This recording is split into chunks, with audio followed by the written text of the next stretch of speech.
The champagne had been poured. The flowers had been arranged perfectly. The guests had traveled from different states to witness what everyone called the perfect love story. Karen Smith stood in the center of the ballroom, wearing an engagement dress that had taken her 3 months to save for, surrounded by 200 people who had come to celebrate her future. The string quartet played softly in the background. Her sister Diane was crying happy tears in the corner. Joe Scott's parents were beaming with pride at their only son. Everything was absolutely perfect until the moment it wasn't. Joe stood up with his champagne glass, and Karen thought he was about to make a beautiful toast. Instead, he cleared his throat with the kind of authority that made the entire room fall silent, and said words that would echo in her mind forever. I need everyone to understand something. My ex is still a part of my life. We grew together, and I can't just cut her off. We come together. If you accept that, we move forward. If not, we end this right now.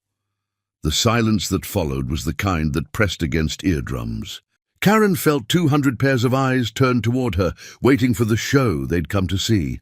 They wanted tears streaming down her face. They wanted screaming and throwing things. They wanted her to beg or collapse or throw her ring at his face with dramatic flair. She could hear her mother gasp from across the room. She could see Joe's mother's hand fly to her mouth in absolute horror. She could feel Diane starting to move toward her, ready to defend, ready to attack, ready to destroy Joe Scott where he stood. But something happened in that moment that surprised even Karen herself. A strange calm washed over her. The kind that comes when you realize the worst thing has already happened and you're still standing upright. She looked at Joe, really looked at him for perhaps the first time, and saw him clearly. He wasn't trying to hurt her. That would have been easier to understand. He genuinely believed he was being honest, modern, evolved. He thought this was a conversation, not an execution.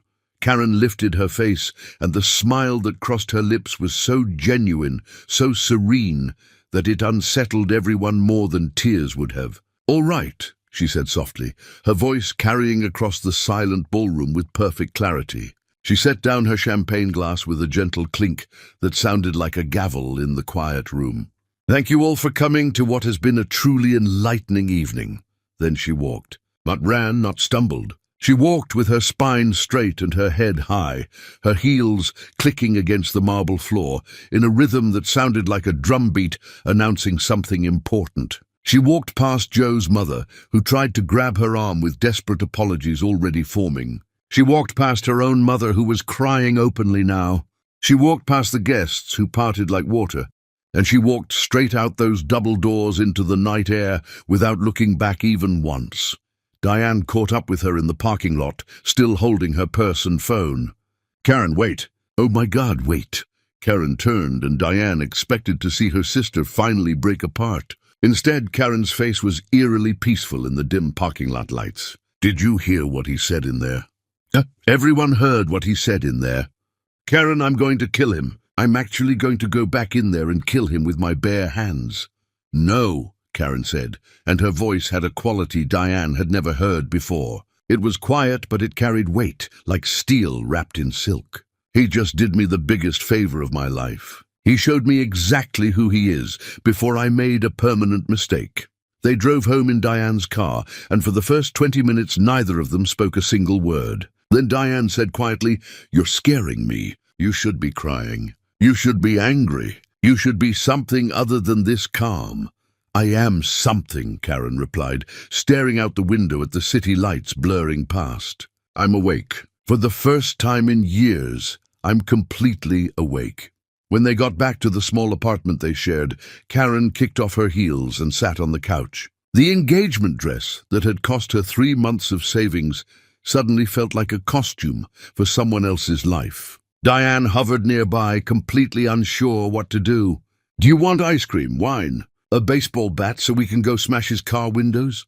Karen laughed, and the sound was strange in the quiet apartment. "Do you remember that lawyer who kept calling me? The one about grandmother Phyllis?" Diane frowned with obvious confusion. "The grandmother who cut off Mom and never spoke to us." "What about her?" "She died 3 months ago. The lawyer said something about an estate. I've been ignoring the calls because I was so focused on planning the wedding, and I figured it was probably just some old furniture or maybe a small insurance policy." Karen pulled out her phone and stared at the list of missed calls from the law firm. There were 17 of them spanning 3 months. "Are you seriously thinking about estate lawyers right now?" "Karen, you just had your engagement destroyed in front of 200 people. Call it shock or call it clarity. But right now, I need something to focus on that isn't Joe Scott's face." Karen dialed the number before she could second-guess herself. It rang 4 times before a man answered, his voice professional but warm. "Sterling and Associates, this is Richard Sterling speaking." "This is Karen Smith. I apologize for not returning your calls. I understand you've been trying to reach me about my grandmother." There was a pause. Then the man's voice took on a different tone entirely. "Miss Smith, yes, I've been trying to reach you for quite some time. Are you available to meet tonight? I know it's late, but this is rather urgent, and I've been instructed to handle this matter with absolute priority." Karen looked at Diane, who was making confused hand gestures. "Tonight? It's almost midnight. I understand, but your grandmother's instructions were very specific. She wanted you to know as soon as possible after her passing. I can be at your location within the hour if you're willing to meet." Something in his voice made Karen sit up straighter. "All right, I'll text you my address." They waited in tense silence, both of them still in their party clothes. Karen couldn't bring herself to take off the engagement dress yet. It felt like admitting something she wasn't ready to admit. When the knock came exactly 1 hour later, both sisters jumped. Richard Sterling was a distinguished man with silver hair and kind eyes. He carried a leather briefcase and looked at Karen with something that might have been sympathy. "Mrs. Smith, thank you for seeing me at this unusual hour. Please come in. This is my sister, Diane." He sat on the couch and opened his briefcase with careful precision. "First, let me express my condolences for your loss. Your grandmother was an extraordinary woman. I barely knew her," Karen said honestly. "There was a family issue. My mother and grandmother didn't speak for decades. I'm aware of the estrangement. Your grandmother spoke of it with great regret. She wanted to reconcile, but felt she'd let too much time pass." He pulled out a thick folder. "However, that doesn't change what she wanted for you. Mrs. Smith, your grandmother Phyllis Smith has named you as the sole beneficiary of her entire estate." "What does that mean exactly?" Diane asked nervously. "Like her house, some savings." Richard Sterling looked at Karen with an expression that was hard to read.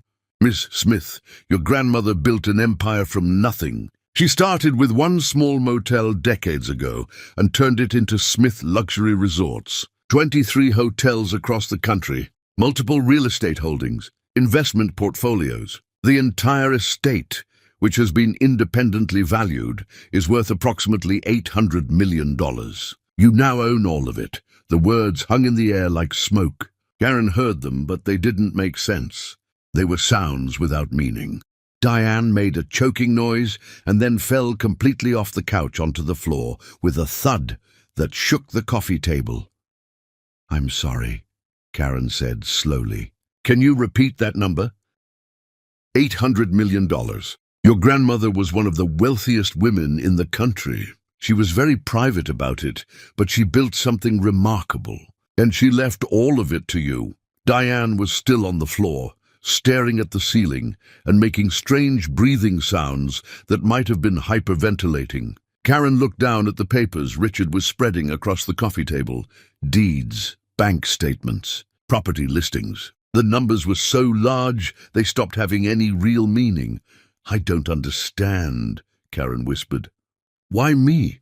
She never even called me. We never spoke after I was a child." Richard's expression softened considerably. "She was too proud and too ashamed of the family rift. But she followed your life from afar. She knew about your education, your work, your engagement." He pulled out a worn journal from his briefcase. "She kept these. She wrote about you constantly. The last entry was written the week before she died." He opened the journal and turned it so Karen could read. The handwriting was shaky but clear. My brilliant granddaughter is getting married tomorrow. I'll never meet him. I'll never know if he's worthy of her. But she has my empire now. May it give her the freedom I never had when I was her age, and trapped in a marriage that nearly destroyed me. May she never have to settle for less than she deserves. May she build something beautiful. Karen stared at the words, and for the first time since walking out of that ballroom, she felt tears burn behind her eyes. Not for Joe, not for the engagement, but for this woman she barely knew who had been watching from the shadows and hoping she'd be okay. After Richard left, with promises of a morning meeting, the sisters sat in stunned silence. Finally, Diane said, in a voice that didn't sound like her own, "Karen, oh my God, did that just happen?" "I think so." "You're a billionaire." "I think so." "Joe, Scott just humiliated a billionaire in front of 200 people because he wanted to keep his ex-girlfriend around, and then they both started laughing. It started as small giggles and built into something hysterical and uncontrollable. Diane was crying and laughing at the same time, rolling on the floor and gasping for air. He chose Natalie over $800 million. Karen laughed until her stomach hurt, until the engagement dress felt too tight, until the absurdity of the entire evening hit her all at once. She thought about Joe's face when he'd made his announcement, so confident, so sure he was being evolved and honest. "We can't tell anyone," Karen said when she finally caught her breath. "Not yet. I need to understand what I've inherited before the world knows. Are you going to tell Joe?" Karen thought about that for a long moment. Then she smiled. "Eventually, but not yet. Right now, he thinks he humiliated a woman who worked in marketing. Let him think that for a while longer. What are you going to do?" Karen stood up and walked to the window, looking out at the city lights. Somewhere out there, Joe was probably crying. Somewhere out there, guests were gossiping. But here, in this moment, Karen Smith stood at the edge of something vast and absolutely incredible. "I'm going to see what my grandmother built. I'm going to learn everything I can. And then I'm going to show Joe Scott and everyone else in that ballroom exactly who they underestimated tonight." As Karen finally took off the engagement dress and hung it in her closet, she realized something profound. Joe Scott thought he'd broken her tonight. What he didn't know was that he'd just freed her to step into a life she never knew was waiting. Chapter 2.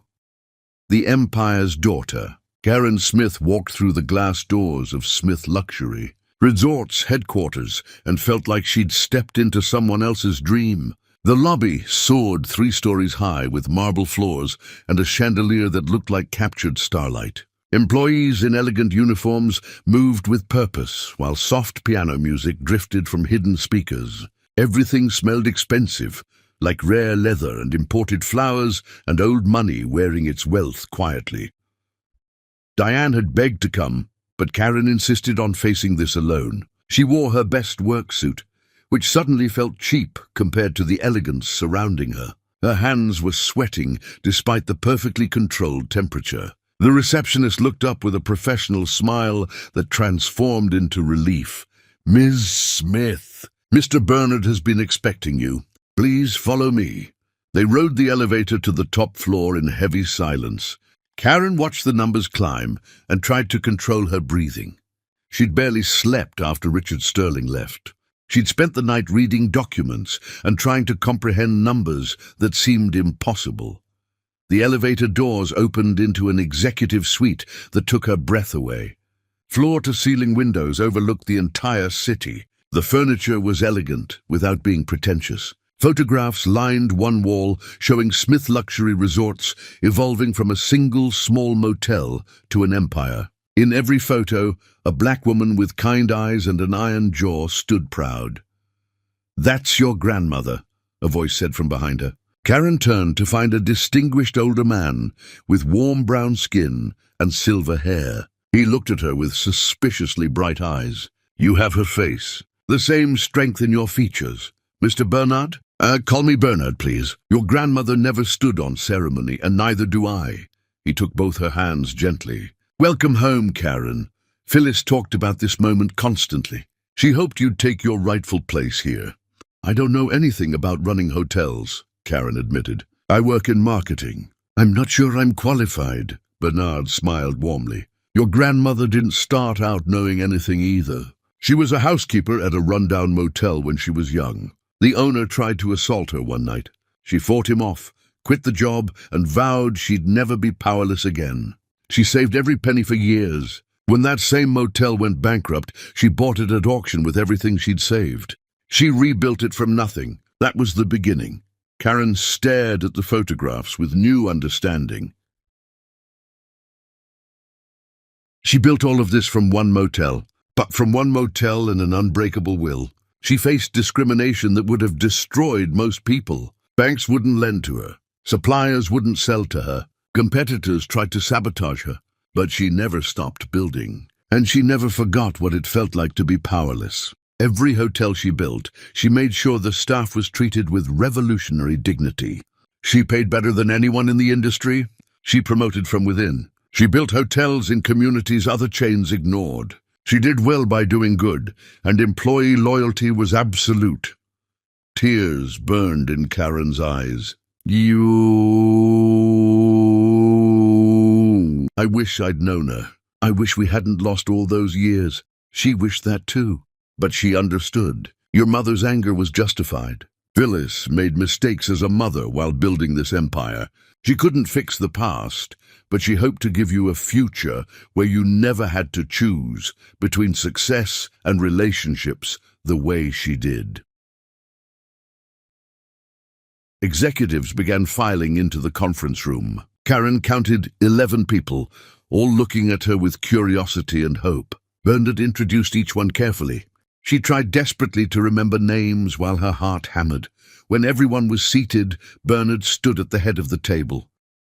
Ladies and gentlemen, it's my honor to introduce you to Karen Smith, granddaughter of our founder Phyllis Smith and the new owner and CEO of Smith Luxury Resorts. The room erupted in genuine applause. Karen stood awkwardly, unsure what to say. Finally, she cleared her throat and spoke from the heart. I'm not going to pretend I know what I'm doing yet. I have a lot to learn, but I promise you this, I will learn. I will work hard, and I will honor my grandmother's vision. She built something remarkable, and I won't let her down.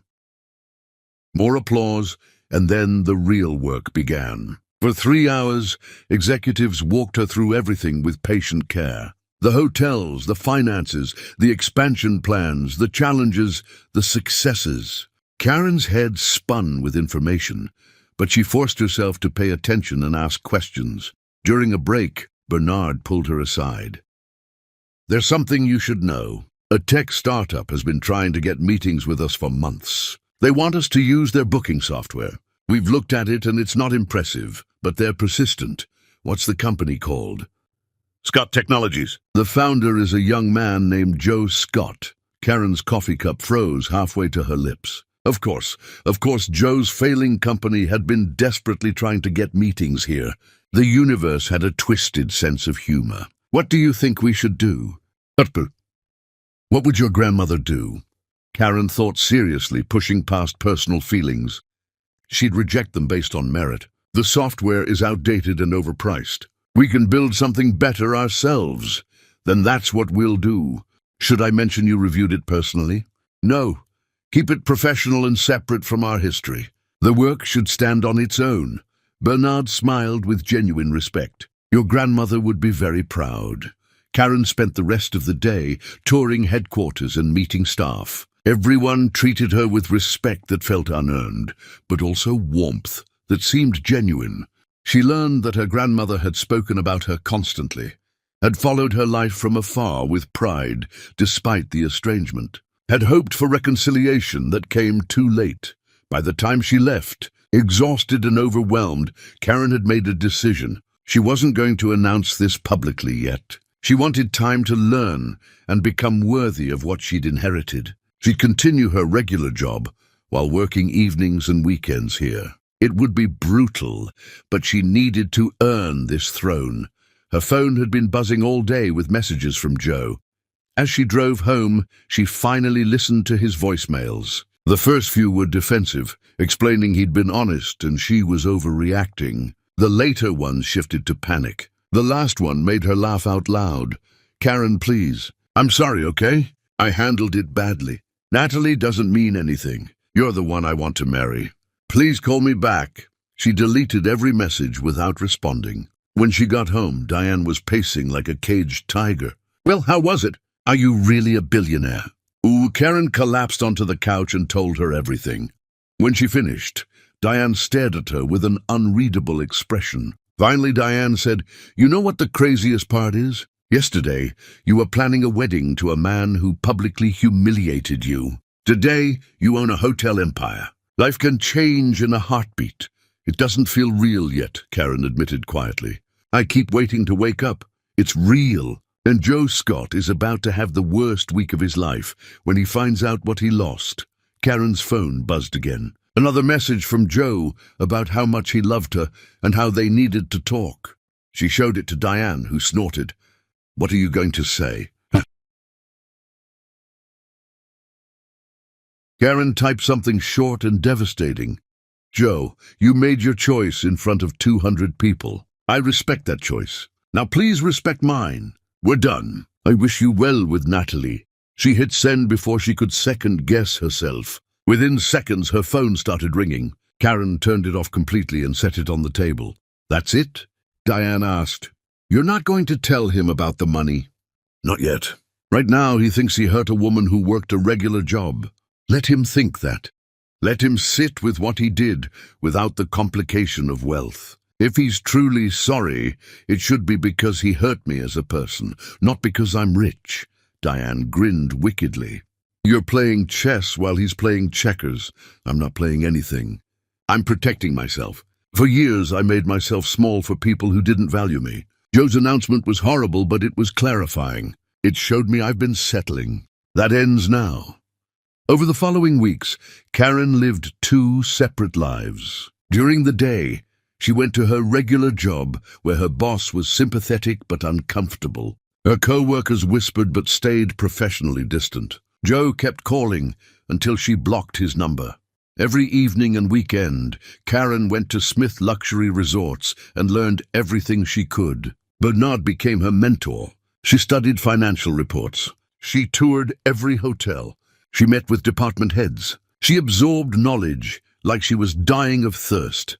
The executives were patient and increasingly impressed by her dedication. She wasn't treating this as inherited wealth to manage from a distance. She was learning every detail, asking intelligent questions, making connections. Bernard told her one evening that she reminded him of her grandmother in the early days, hungry to understand everything.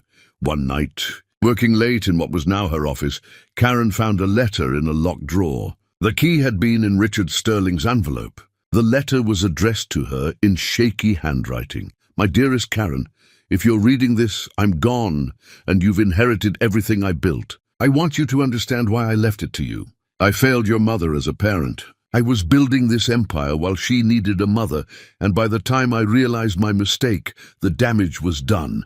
But I watched you from afar, and I saw something that reminded me of myself at your age. Strength wrapped in gentleness, ambition tempered with compassion. Use this wealth wisely. Help others who feel powerless. Build something beautiful, and never let anyone make you feel small.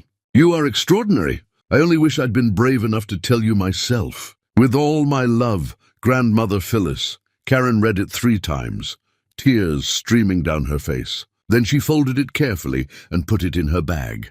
She'd carry it always as a reminder of where she came from and what she was meant to do. Chapter 3. The Unveiling. The press conference was scheduled for late morning at the flagship Smith Luxury Resort Hotel. Karen stood in the executive suite, looking down at the gathering crowd of journalists and industry insiders. Her stomach twisted with nerves, but her hands were steady as she adjusted her new suit, tailored perfectly to fit her like armor. Bernard stood beside her, reviewing talking points. "Remember, you don't have to answer every question. If someone gets too personal, redirect to the business. You're in control here. What if I freeze? What if I say something stupid?" Then you'll be human. Your grandmother froze during her first press conference too. She told the reporters she needed a bathroom break, went and threw up, then came back and gave the speech of her life. Nerves mean you care. Karen took a deep breath and checked her reflection. The woman staring back looked powerful and completely different from the woman who'd walked out of that engagement party. I'm ready. The ballroom was packed with media outlets from across the country. News had leaked that Smith Luxury Resorts was making a major announcement, and speculation had been running wild. Nobody expected what was actually about to happen. Bernard took the podium first. Thank you all for coming. Today marks a historic moment for Smith Luxury Resorts. As many know, our beloved founder Phyllis Smith passed away several months ago. What you don't know is what she planned for the future of this company. It's my honor to introduce you to the new owner and CEO, Phyllis Smith's granddaughter, Karen Smith. The room erupted with surprised murmurs as Karen walked to the podium. Cameras flashed. Reporters leaned forward. She gripped the podium edges and spoke with a voice that didn't waver. Good morning. I know this announcement comes as a surprise. The truth is, it surprised me too. My grandmother and I were estranged for most of my life due to family complications I won't discuss publicly. When she passed away, I learned that despite our distance, she'd been following my life and hoping for reconciliation. She left me this incredible empire not because I'd proven myself worthy, but because she believed I could become worthy. That belief is a gift I intend to honor. She paused, making eye contact around the room. Smith Luxury Resorts was built on revolutionary principles. My grandmother believed that luxury should be accessible, that employees should be valued, and that businesses have a responsibility to improve communities. Under my leadership, we'll not only continue these principles, but expand them. Karen outlined her plans with growing confidence. Education grants for employees' children, profit-sharing programs, expansion into underserved neighborhoods, partnerships with community organizations, free housing programs for families in crisis. Every initiative designed to prove successful businesses could also be forces for good. When she finished her prepared remarks, questions came rapid fire. Mr. Smith, what qualifies you to run a company of this size with no hotel management experience? I don't claim to know everything. That's why I'm surrounding myself with the brilliant team my grandmother assembled and committing myself to learning every aspect of this business. Humility and willingness to learn are qualifications too. How do you respond to critics who say you inherited wealth rather than earned it? I agree with them. I didn't earn this through decades of labor the way my grandmother did. But I can earn it going forward by being a responsible steward of her legacy and using this platform to create opportunities for others. Then came the question she'd been dreading. A gossip columnist raised her hand with a predatory smile.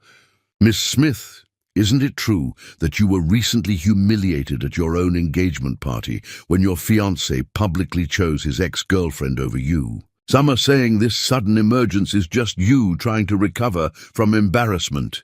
The room went silent. Every camera focused on Karen's face. Bernard tensed, ready to intervene.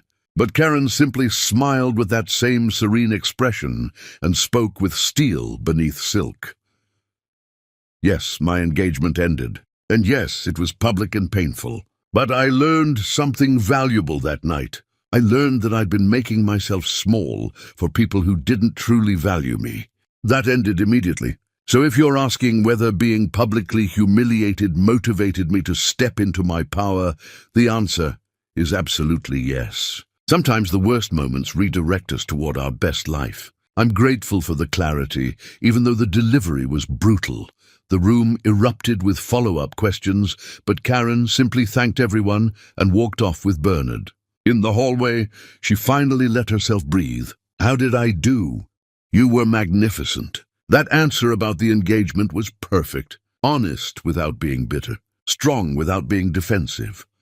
The press conference made national news by evening. Headlines ranged from mystery heiress emerges to lead hotel empire to from public humiliation to public power. Her face was everywhere. Social media exploded with commentary. most supportive and impressed by her grace. Joe Scott saw the news while eating dinner in his childhood kitchen, having moved back with his parents after his startup collapsed. The spoonful of soup froze halfway to his mouth as he watched Karen on television, poised and powerful, announcing herself as CEO of an empire worth hundreds of millions. The spoon dropped from his hand and clattered against the bowl. His mother walked in and gasped. "Oh my God, Joe, is that Karen?" Joe couldn't speak. He could only stare as the reporter recapped Karen's story, including a brief mention of the broken engagement. His father came in and watched in stunned silence, then turned slowly to Joe. "Son, tell me you didn't publicly humiliate a billionaire heiress for your ex-girlfriend." Joe's face went pale. "I didn't know. How could I know? She worked in marketing. She never said anything. Maybe because she didn't know either. The news said they were estranged, and she only found out after the engagement, which means you humiliated her when she was just a regular person." "That's worse, Joe. That's so much worse."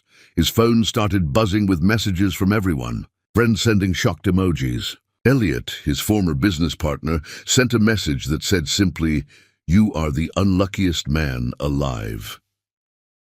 Natalie called for the first time in weeks. Joe answered desperately, "Did you see the news?" "I saw it." "Joe, you chose me over a billionaire?" I didn't know she was a billionaire." "Nobody knew." Natalie was quiet, then said something that broke what was left of Joe's spirit. "Joe, I need to be honest. I never wanted us to get back together. I liked the attention, but I was never going to actually date you again. I'm seeing someone else. I have been for months." She hung up. Joe sat in his childhood kitchen and understood with devastating clarity that he'd destroyed his life for nothing. He'd humiliated Karen for a fantasy that never existed.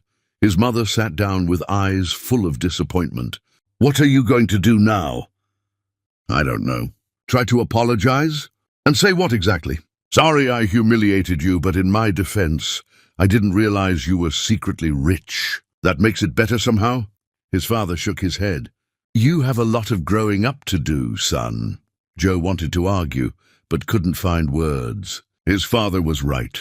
The money didn't matter. He treated Karen terribly regardless. The fortune just made his mistake more visible and impossible to escape. Karen didn't see any of Joe's attempts to contact her because she'd blocked him everywhere. She was too busy anyway. The press conference had opened floodgates of opportunity. Other business leaders wanted meetings. Charities requested partnerships. Politicians sought her endorsement. Diane moved into a beautiful apartment Karen bought for her, though Diane initially protested. "I don't want your money. You're not taking my money. You're accepting a gift from your sister who loves you. There's a difference. Besides, you've supported me emotionally through everything. Let me support you practically." At Smith Luxury Resorts, Karen dove deep into operations. She spent shifts working alongside housekeeping staff. She interviewed kitchen workers. She sat with front desk employees during busy check-ins. Every experience informed her decisions. The executives initially found her approach unusual, but they quickly came to respect it. She wasn't just a figurehead. She was learning from every angle, and her insights were valuable. One evening, Karen was reviewing reports when Bernard knocked. "There's someone here to see you. He doesn't have an appointment, but he's insistent. Says his name is Joe Scott." Karen's pen stopped moving. She took a moment to steady herself. "What does he want?" "He says he needs to apologize in person. He's been waiting in the lobby for 3 hours. Part of her wanted to send him away, but another part recognized that avoiding him gave him power over her emotions. She needed to face him directly. "Send him up. Give me 5 minutes." Bernard nodded with understanding. Karen stood and looked at her reflection in the window. The city lights twinkled below. She was not the same woman who'd been humiliated. She needed to remember that. When Joe walked in, he looked terrible. Wrinkled suit, red eyes, lost weight. Shadows under his eyes spoke of sleepless nights. He stopped inside the door and stared at Karen like he'd never seen her before. "You look different," he said hoarsely. "I am different." "What do you want, Joe?" "I saw the news. I had no idea about any of this. Your grandmother, The hotels, the money. Why didn't you tell me? Because I didn't know either. I found out the same night you humiliated me. My grandmother died months ago, and I'd been ignoring the lawyer's calls because I was too busy planning our wedding. After you made your announcement, I finally called him back. That's when I learned what she'd left me. Joe sank into a chair without being invited. I'm so sorry, Karen. I was wrong. I was stupid and selfish, and I destroyed the best thing in my life. Yes, you did. But not because I turned out to be wealthy. You destroyed it the moment you decided your ex-girlfriend deserved a place in our marriage. You destroyed it when you made that announcement publicly instead of having a private conversation. You destroyed it when you prioritized your ego over my dignity. I know. I've replayed that night 1,000 times. If I could take it back, I would. Karen sat on the edge of her desk and looked at him with eyes that held no anger. Joe, I've spent weeks learning about my grandmother's life. She escaped abuse with nothing and built an empire through determination. She faced discrimination that would have destroyed most people, and she succeeded anyway. Do you know what the biggest lesson I learned? Joe shook his head mutely. That being underestimated is actually a gift. People who underestimate you reveal themselves while you quietly build something they can't touch. You underestimated me, Joe. You thought I would cry and beg and accept whatever scraps you decided to offer. Instead, I walked away and stepped into a life you can't even comprehend. So thank you for that. I don't want your gratitude. I want your forgiveness. I forgave you already. Not for you, but for me. Anger was too heavy to carry while building an empire. But forgiveness doesn't mean reconciliation. It doesn't mean access. It means I've released the pain and moved forward without you. Joe stood desperately. Please, give me another chance. I can change. I believe you can change. I hope you do. But that growth won't happen with me. I'm not interested in watching you learn basic decency at my expense. Find that journey on your own. Is this because of the money? Karen laughed without humor. The money is irrelevant. I would have walked away whether I inherited an empire or nothing. You taught me that I'd been settling. That lesson was worth more than any inheritance. Now please leave. I have work to do. Security appeared at her door. Joe looked between her and the guards, realizing he had no power here. Goodbye, Joe, she said softly. I hope you learn from this. But you'll do that somewhere far away from me. He left without another word. Karen watched through her window as he crossed the parking lot to his old car, shoulders slumped. She felt nothing. No satisfaction, no anger. Just quiet certainty that she'd made the right choice. Bernard came in after Joe left. How do you feel? Free, completely free. For the first time since this nightmare started, I feel like I'm exactly where I'm supposed to be. Chapter 4. The Ascent.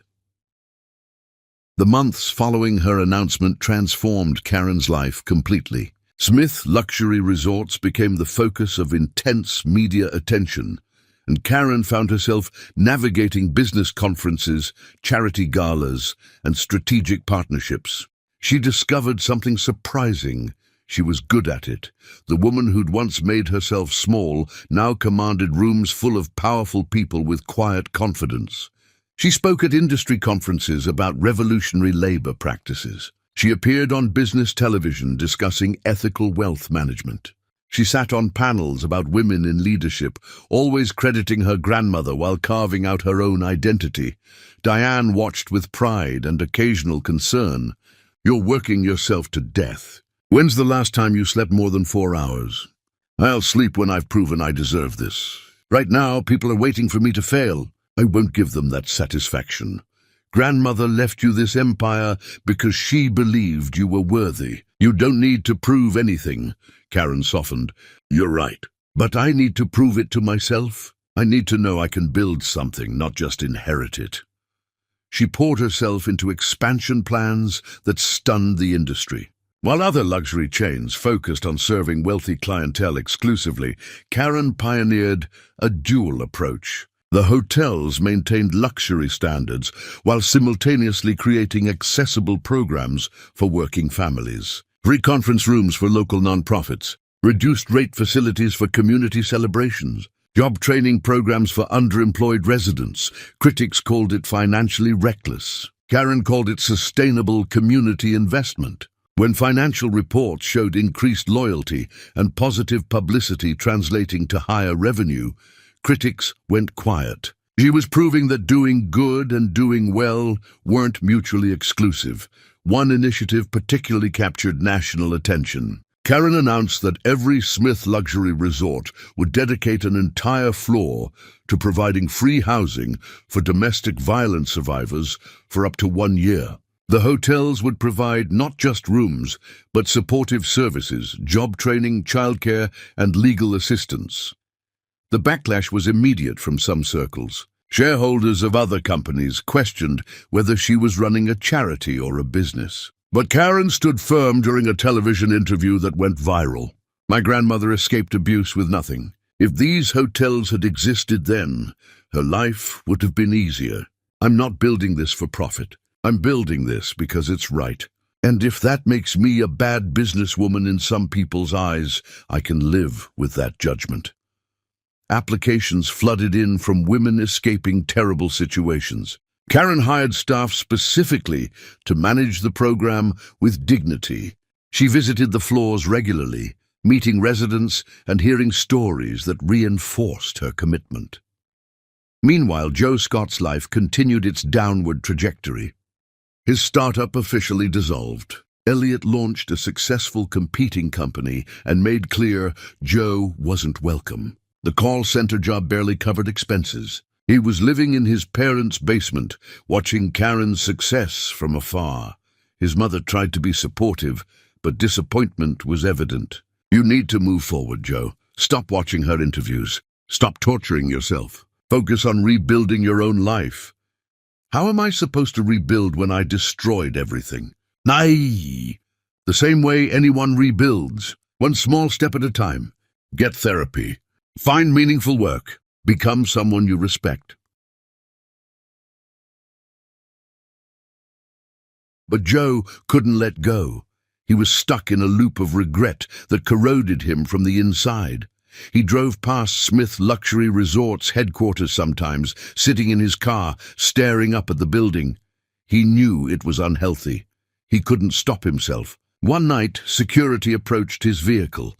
The guard was professional but firm. "Sir, this is private property. If you don't have business here, I need to ask you to leave." "I'm just sitting. We've noticed your vehicle here multiple times. Ms. Smith has been made aware and has asked that we ensure all visitors have legitimate purposes. Do you have an appointment?" The humiliation of being removed by security was somehow worse than everything else. Joe drove home with tears blurring his vision and finally understood that he needed help. The next morning, he made an appointment with a therapist, not because he thought it would win Karen back. That ship had sailed and sunk, but because he was disgusted with who he'd become and terrified this broken version was permanent. Patricia Hayes was a woman in her 50s, with kind eyes and a no-nonsense approach. During their first session, she asked him to explain why he was there. "I destroyed my life and I don't know how to fix it." "Tell me what you destroyed." Joe explained everything. The engagement party, Karen's humiliation, his stupid belief that keeping Natalie around proved he was evolved, the discovery of Karen's wealth and his complete devastation, the months of spiraling depression. When he finished, Patricia was quiet. Then she said something that changed his trajectory. "Joe, you're focused on the wrong problem. You're upset that you lost a wealthy woman. But the real issue is why you treated any woman that way, regardless of her financial status. Can you see the difference? I never cared about the money. I just miss Karen." Do you miss Karen? Or do you miss having someone who made you feel stable while you figured out your life? Because from what you've described, you kept your ex around as an ego boost while expecting Karen to be endlessly understanding. That's not love. That's using someone as an emotional safety net. The words hit like physical blows. Joe wanted to argue but couldn't. "I loved her." "I believe you felt something." But love requires valuing someone's dignity as much as your own. You humiliated Karen publicly because you prioritized your self-image as an honest man over her real feelings. That's not love. That's selfishness dressed in noble language. Joe sat with those words, and something cracked inside him. All the excuses suddenly sounded hollow. He hadn't been honest that night. He'd been cruel. What do I do now? You do the hard work of understanding why you behaved that way. We'll explore your patterns, your needs for external validation, your fear of commitment disguised as honesty. We'll figure out why you kept Natalie around, and then you'll learn to be a better person, not to win Karen back, because that's not happening, but to be someone worthy of anyone's love, including your own. Joe committed to therapy with the desperation of a drowning man. He went twice weekly, doing painful work of examining his choices. He journaled. He read books about emotional intelligence. He stopped drinking. He started volunteering at a homeless shelter because he needed to do something meaningful. At the shelter, Joe met people who'd lost everything and were rebuilding from absolute zero. A veteran homeless for years, but now working toward his own apartment. A single mother who'd escaped abuse and was learning computer skills. A teenager who'd aged out of foster care trying to navigate adulthood alone. Their resilience humbled him. These people had faced challenges that made his problems look trivial, and they were moving forward with grace. Joe started actually caring about their stories instead of using their pain to feel better about himself. The shelter director, Ruth, noticed his commitment. You're different from most volunteers. They come for a few weeks to feel good, then disappear. You keep showing up. I need this more than you need me. Being here reminds me that my problems are fixable if I do the work. What problems are you fixing? Joe told her an abbreviated version of his story. Ruth listened without judgment, then said something that stuck with him. Sounds like you're learning the difference between the person you thought you were and the person your actions proved you to be. That's a hard gap to face. Most people never do it. You're braver than you think. Months passed. Joe's work at the shelter expanded from volunteering to a part-time paid position coordinating programs. It didn't pay much, but it filled him with purpose. He was helping people in tangible ways, and their success stories became his motivation. He stopped checking Karen's social media. He stopped driving past her buildings. He stopped fantasizing about apologies or reconciliation. He focused instead on becoming someone he could respect.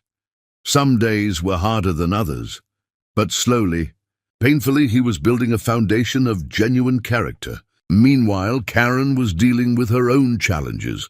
Success brought attention she didn't always want. Eligible bachelors pursued her aggressively, often more interested in her fortune than her personality. Business leaders tried to manipulate her inexperience. Family members who'd ignored her for years suddenly emerged wanting relationships and financial support. She learned to navigate these minefields with strategic grace. She dated occasionally but never seriously. The men she met were either intimidated by her power or trying to dominate it. Neither option interested her. She'd rather be alone than compromise herself again. One evening at a charity gala, an older businessman cornered her and offered unsolicited advice about running her company. He spoke slowly and condescendingly. You're very brave to try managing such a large enterprise with no experience. Perhaps you should consider hiring a strong male CEO to guide things while you focus on public relations. Karen smiled with ice in her voice. That's thoughtful. I'll give it the same consideration you gave to not being a condescending dinosaur. The man sputtered while nearby guests tried not to laugh. Diane whispered, I'm so proud of you right now I could cry.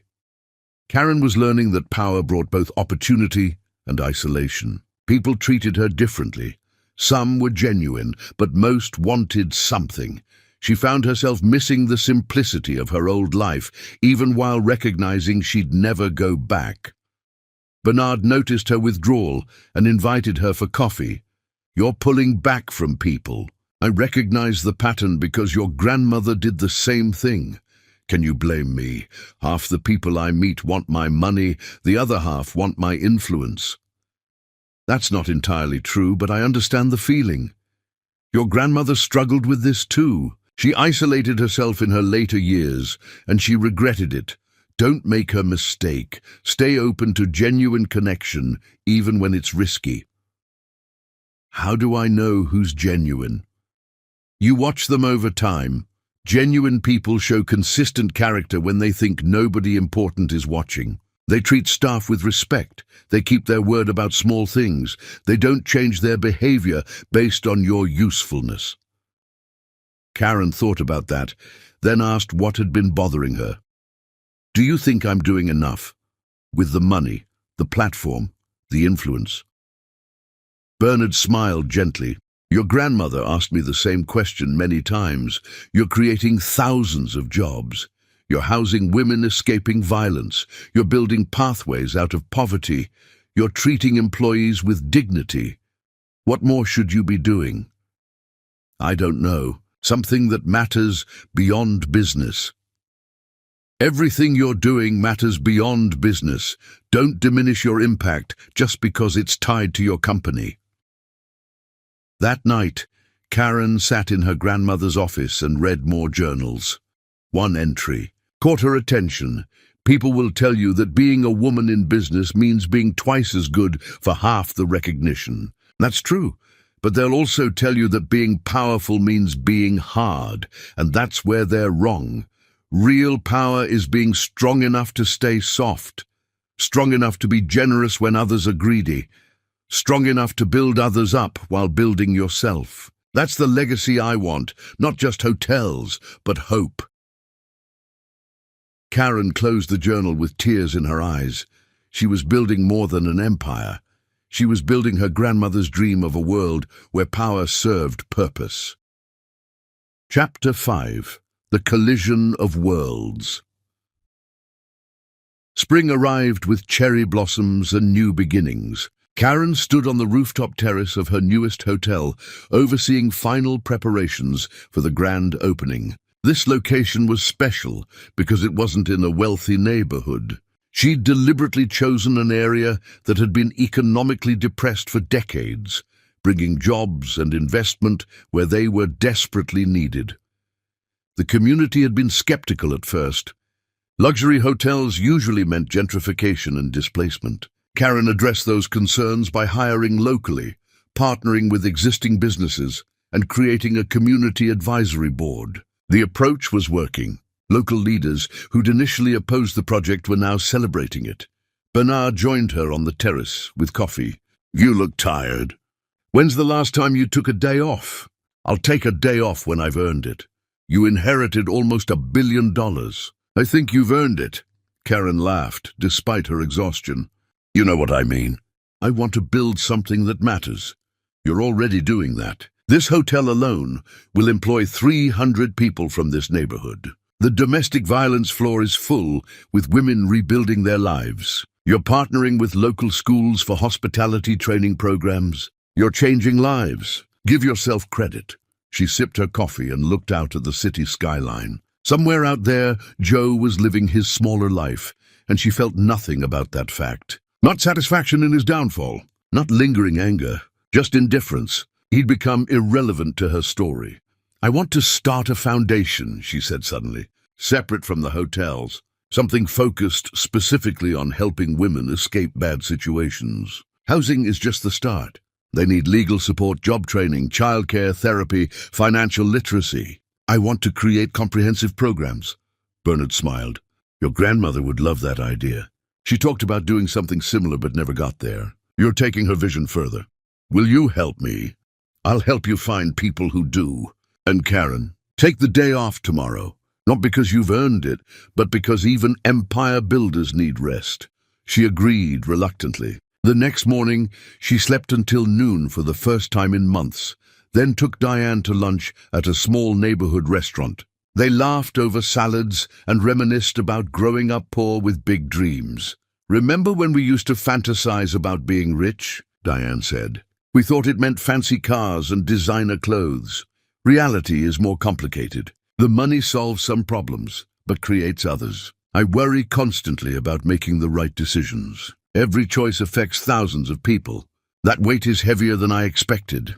After lunch, they walked through the neighborhood where Karen's new hotel stood.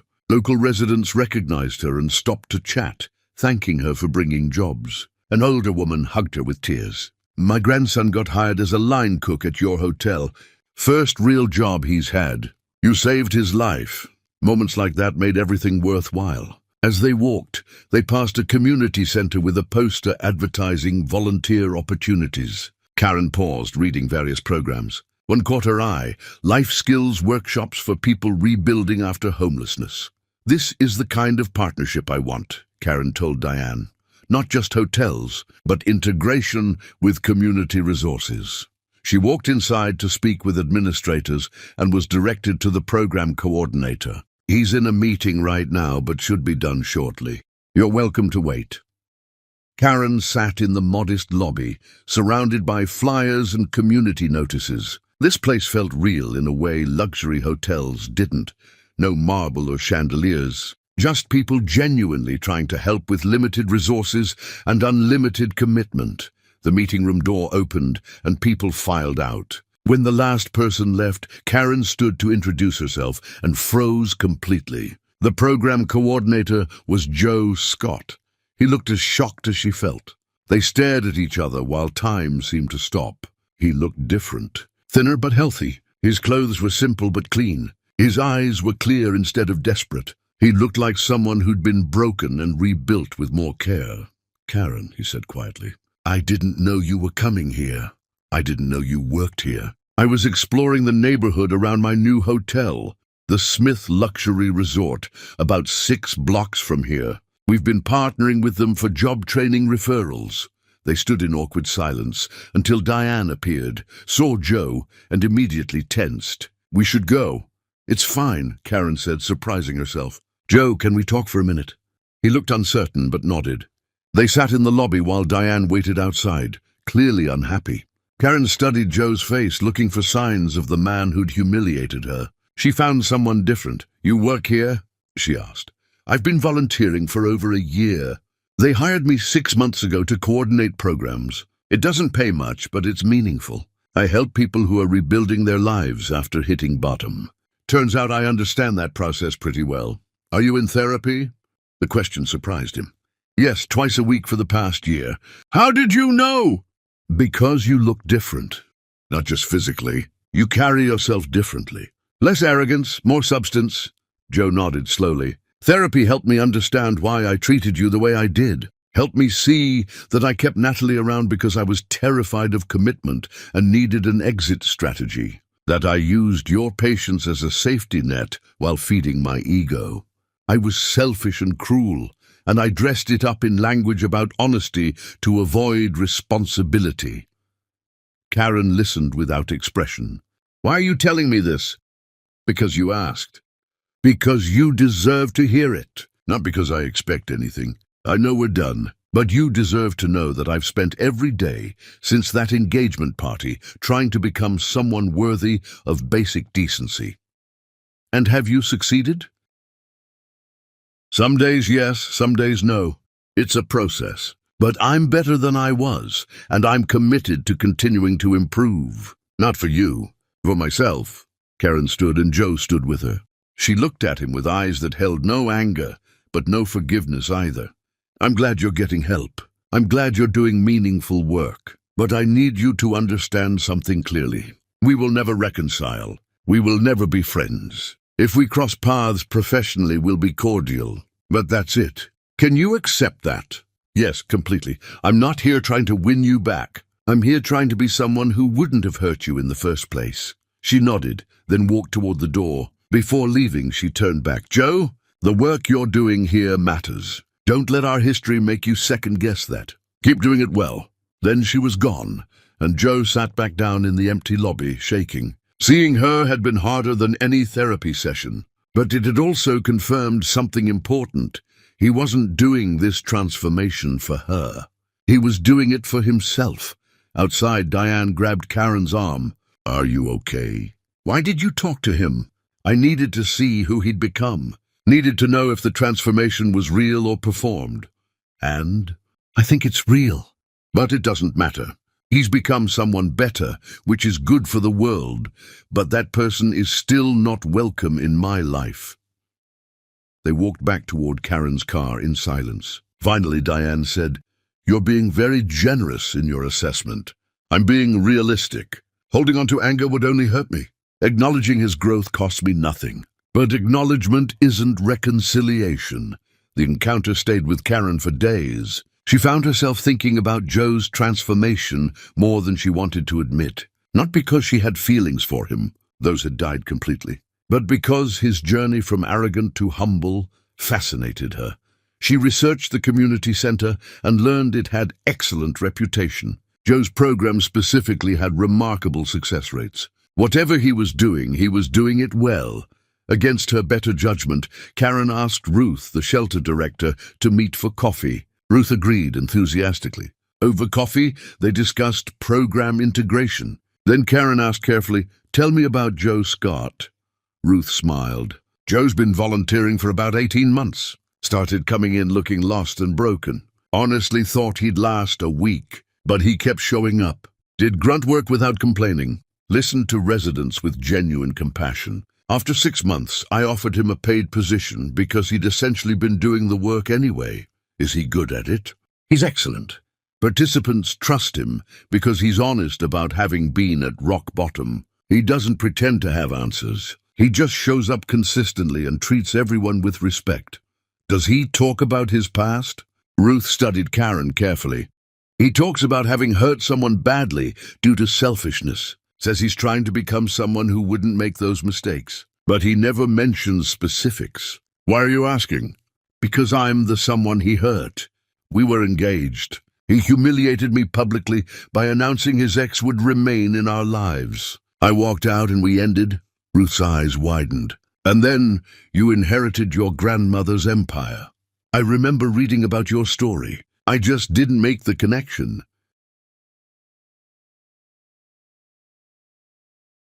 "I'm not trying to monitor his progress. I just needed to know if his transformation was genuine.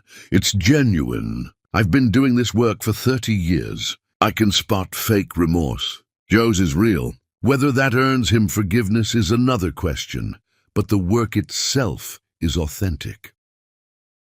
"It doesn't earn forgiveness, but I appreciate knowing." They finished their coffee discussing logistics. When they parted, Ruth said something that stayed with Karen. "You know what I admire about both of you? You responded to crisis by building. You built an empire and used it to help others. He built new character and used it to help others. Different scales, same instinct." Karen drove home thinking about parallel journeys. Joe had lost everything and rebuilt with humility. She'd gained everything and was using it with responsibility. They were both different people. But different didn't mean compatible. Different just meant they'd both grown, separately, into better versions of themselves. That night, Diane asked what she'd learned. Karen explained, then added, "I think he's genuinely changed. But it doesn't change anything between us. He can be a good person now without being good for me. I'm relieved to hear you say that. I'm not soft. I'm realistic. Holding on to anger would poison me. But letting him back in would be stupid. I can acknowledge his growth while maintaining boundaries." Several weeks passed. Karen was consumed with foundation planning. Joe was across the city running programs. Their paths didn't cross again, but Karen found herself thinking about that encounter more than expected. One evening, Bernard brought her a proposal from the community center requesting funding for expansion. Joe's signature was on the documents. Karen read through the proposal carefully. It was well-researched and would genuinely benefit the community. "What do you think?" Bernard asked. "I think it's good work regardless of who wrote it. Fund it at requested level. Tell them we are approving based on merit. Should I mention you reviewed it personally?" "No. Keep it professional. The work should stand on its own." Bernard smiled. Your grandmother would approve. Karen signed the documents and tried not to think about funding programs run by the man who'd once broken her heart. But funding good work wasn't about him. It was about the people those programs served. Chapter 6. The Foundations We Build. The Karen Smith Foundation launched on a rainy Thursday, with modest celebration but profound purpose. Karen stood in the office space she'd rented, looking at her assembled team of social workers, legal advocates, therapists, and job training specialists, all believers in the mission of helping women rebuild their lives with dignity. "We're not just handing out money," Karen explained during their first staff meeting. "We're creating pathways. Every woman gets personalized support, addressing her specific barriers. Housing is baseline. From there, we assess needs. Legal help escaping dangerous partners, therapy for trauma, job skills for independence, childcare so they can work, financial literacy to build futures. We remove barriers instead of treating symptoms." Within the first month, 40 women enrolled. Karen visited regularly, meeting participants and hearing stories that reinforced her commitment. A woman, beaten for 15 years, who finally escaped with 3 children. A young mother who'd been trafficked, learning she had value. An elderly woman whose husband controlled every penny and left her destitute. Their resilience astonished Karen. These women survived horrors and were fighting back to stability with fierce determination. She made sure they knew they weren't charity cases. They were warriors rebuilding kingdoms, and the foundation was providing tools, not pity. One afternoon, Karen met with Teresa, a woman in her 30s who'd escaped with 2 young daughters. Teresa had been an accountant before her husband destroyed her confidence and isolated her completely. "I never thought I'd get out," Teresa said quietly. "When I saw information about your foundation, I thought it was too good to be true. Women like you are exactly who this exists for. You're not broken. You were broken by someone else, and now you're healing. That takes more strength than people understand." Teresa studied Karen carefully. "The media says you started this foundation after your own public humiliation. Is that true?" Karen paused, then chose honesty. "Yes, my fiancé humiliated me at our engagement party by announcing his ex would remain in our lives. I walked out.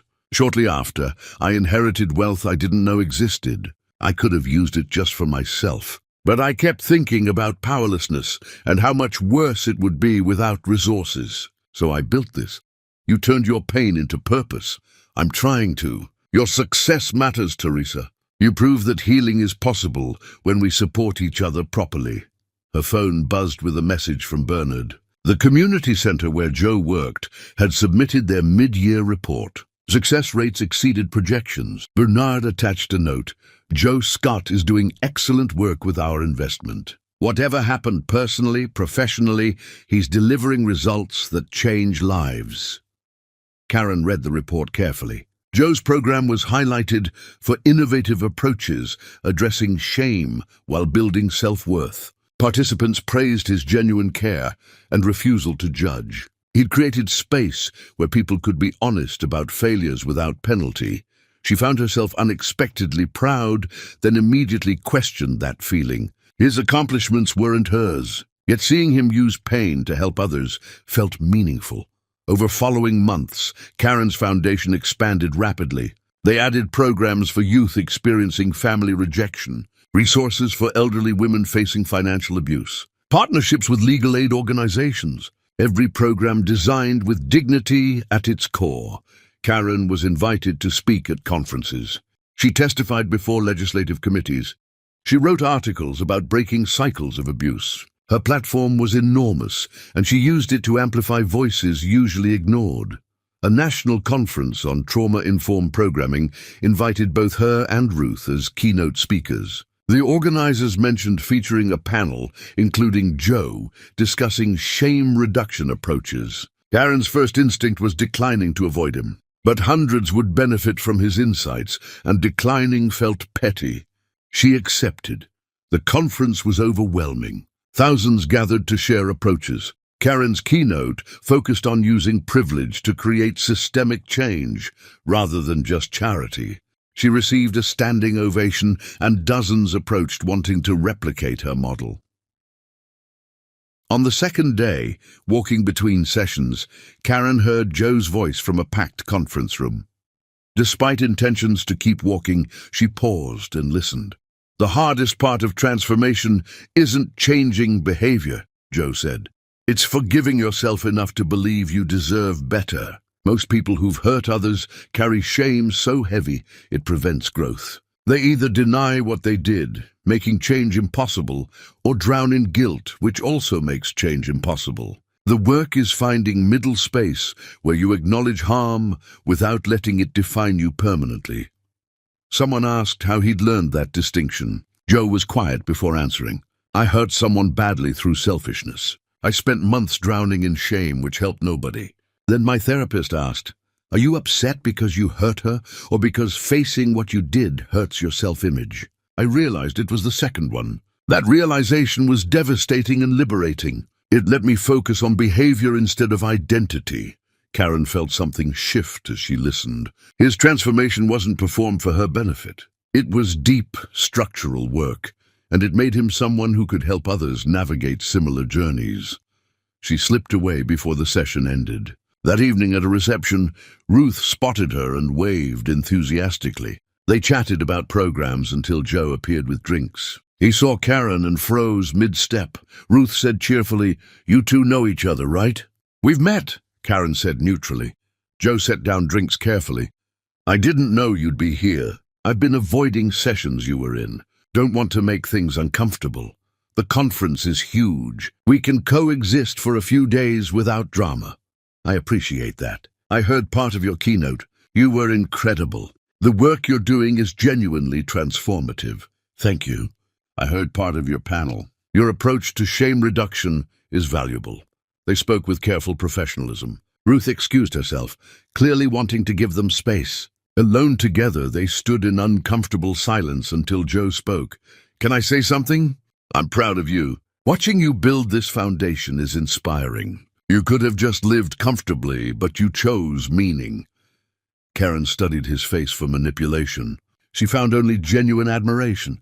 "Thank you. Your programs help people too. Keep doing them." "I will." "And Karen, I'm sorry. For everything. For humiliating you. For being selfish and immature. For treating you like an option. You deserved better." "I know I did. That's why I left." "I'm glad you left. Look at what you built in the space I would have occupied. I would have held you back." His absolute sincerity without expectation made Karen soften slightly. "You were mediocre then. You're not anymore. Be proud of that without wallowing in what you destroyed. Those are separate things." "Are they? Sometimes it feels like I'm only doing this to atone for what I did." "Then you're doing it for wrong reasons. Do it because helping people matters, not because you're balancing some cosmic shame scale. Your participants deserve better than being your penance project." Joe flinched at the harsh accuracy. "You're right. Thank you for that honesty." "You're welcome. Now I need to network with people who can expand our programs." She walked away feeling strangely lighter. Seeing Joe didn't hurt as expected. It felt like encountering someone from a past life, someone who'd once mattered but no longer had power over her emotions. That realization felt like freedom. The conference ended with renewed energy and dozens of new partnerships. Karen flew home with notebooks full of ideas and heart full of purpose. She'd built something meaningful from pain, and that mattered more than lingering feelings about the man who'd caused it. Back home, she dove into expansion plans. The foundation would double capacity, new programs, more communities served. Every woman who needed help would get it with dignity. One evening, Diane found her working late and brought tea. "Did seeing Joe at the conference mess with your head?" Karen thought honestly. "A little, not because I have feelings for him, but seeing proof of genuine transformation made me question whether holding boundaries against changed people is protective or just fearful." "It's protective and smart. Just because he's better doesn't mean he's good for you." I know that intellectually. My heart is just catching up. Take your time. Meanwhile, keep building. Those things are real and permanent. Joe's transformation might be real, but it's separate from you. They laughed together, and Karen felt the last tension drift away. He was doing his work. She was doing hers. Maybe someday those paths would intersect again. Maybe not. Either way, Karen was building something beautiful, regardless of whether Joe was part of that picture. Chapter 7. The Year of Becoming. Seasons changed, and the foundation flourished beyond ambitious hopes. By autumn, they'd helped over 300 women rebuild lives from ashes. The hotels thrived too. Karen's approach of treating employees like family while maintaining luxury standards created loyalty competitors couldn't replicate. Staff turnover was almost non-existent. Service quality was legendary. But success came with exhaustion. Karen ran herself into the ground, managing hotels, expanding the foundation, speaking at conferences. Diane watched with increasing concern as her sister operated on 4 hours of sleep and endless coffee. "You're going to collapse," Diane warned. "You look like you haven't slept in weeks." "I'm fine. I have too much to do to be tired." "You're not superhuman. You need rest." The decision was made for her when she collapsed during a board meeting. One moment presenting quarterly financials, the next waking in a hospital bed with Diane and Bernard hovering anxiously. "What happened?" "You passed out mid-sentence," Bernard said gently. "Doctors say you're severely exhausted and dehydrated. Your body finally forced you to rest. I've cleared your calendar completely. Diane is taking you to the beach house. You're sleeping and doing nothing else." Diane drove her to the beach house their grandmother had owned. The sound of waves and smell of salt air immediately eased tension Karen didn't know she carried. For 3 days, she slept almost constantly. When she finally felt human, she sat on the deck watching the ocean and let herself be still. Diane brought tea and sat beside her. "How do you feel?" "Stupid for pushing this hard. Scared about how much needs doing. The work will always be there. You won't if you keep destroying yourself. Grandmother built an empire, but died estranged from family because she couldn't balance work and relationships. Don't repeat her mistakes. I don't have relationships to balance. I have work and family. Maybe that's the problem. You've closed yourself off from everything except building. When's the last time you did something just for joy?" Karen couldn't remember. Every moment was scheduled and purposeful. "I don't have time for frivolous things." Joy isn't frivolous. It's necessary. You're helping hundreds rebuild lives, but you're not living yours. Over the next days, Karen forced herself to rest without guilt. She walked on the beach, read novels instead of reports, cooked slowly. She remembered what it felt like to exist without constantly producing. On the 4th day, she called Bernard to check on things and was relieved everything ran smoothly. The empire doesn't collapse when you rest. That's what having good people means. Her phone buzzed with an email from Ruth. Subject line, "Exciting expansion opportunity." Karen read about a chance to triple programming reach through partnership with a national organization. The proposal was thorough. Joe's name was all over it as lead architect. She read every detail, impressed despite herself. This wasn't expansion for ego. It was strategic, thoughtful, designed to maximize impact while maintaining quality. Joe had learned the difference between scaling and diluting. Karen approved the funding with a note to Ruth. "Excellent proposal. Funded at requested level with 3-year commitment for stability." Joe's work continues to impress.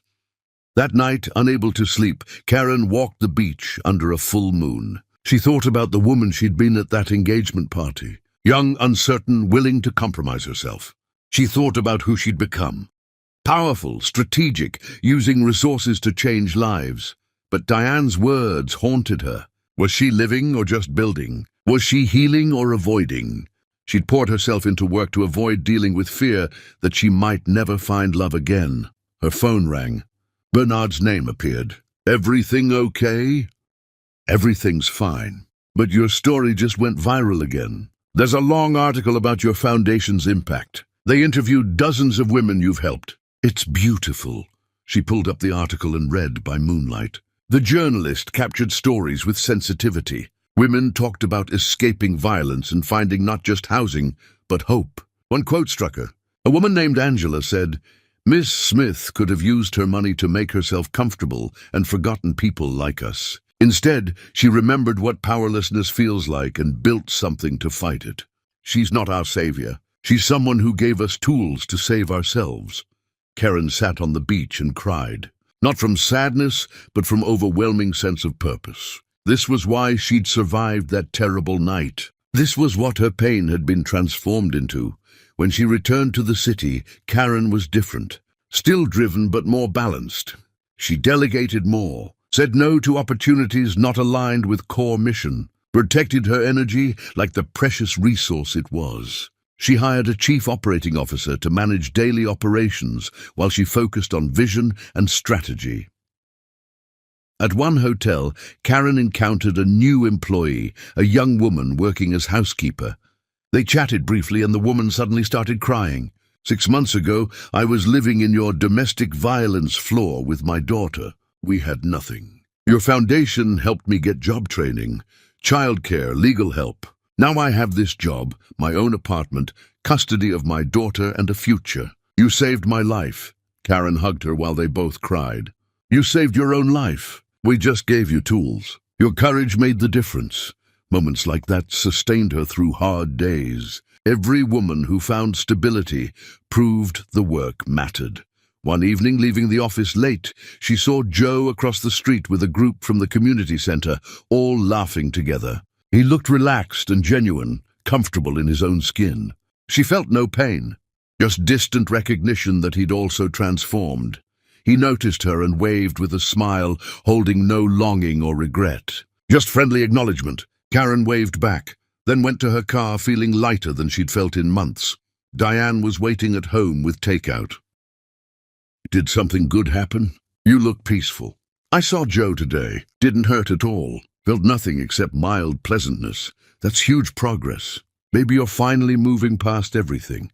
Maybe, or maybe I'm so focused on building my own life that his presence doesn't register as significant anymore. Either way, it feels like freedom." They ate dinner and talked about everything except work. Diane was dating someone new and cautiously optimistic.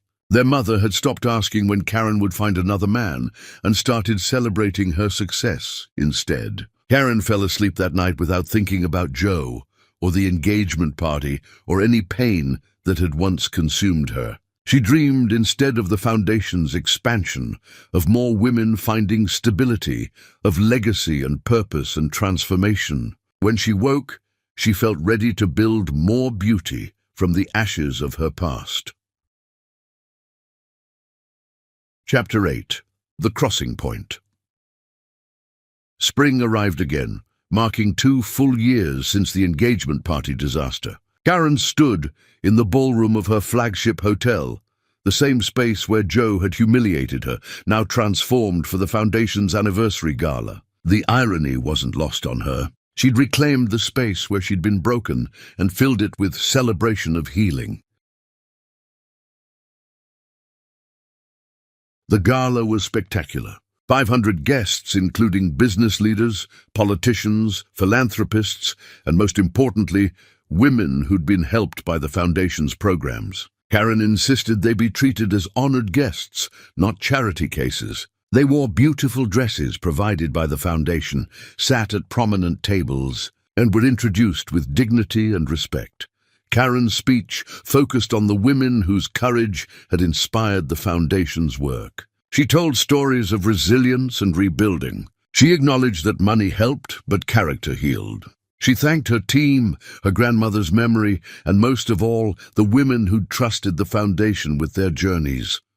The room rose in standing ovation that brought tears to her eyes. This was what power should be used for.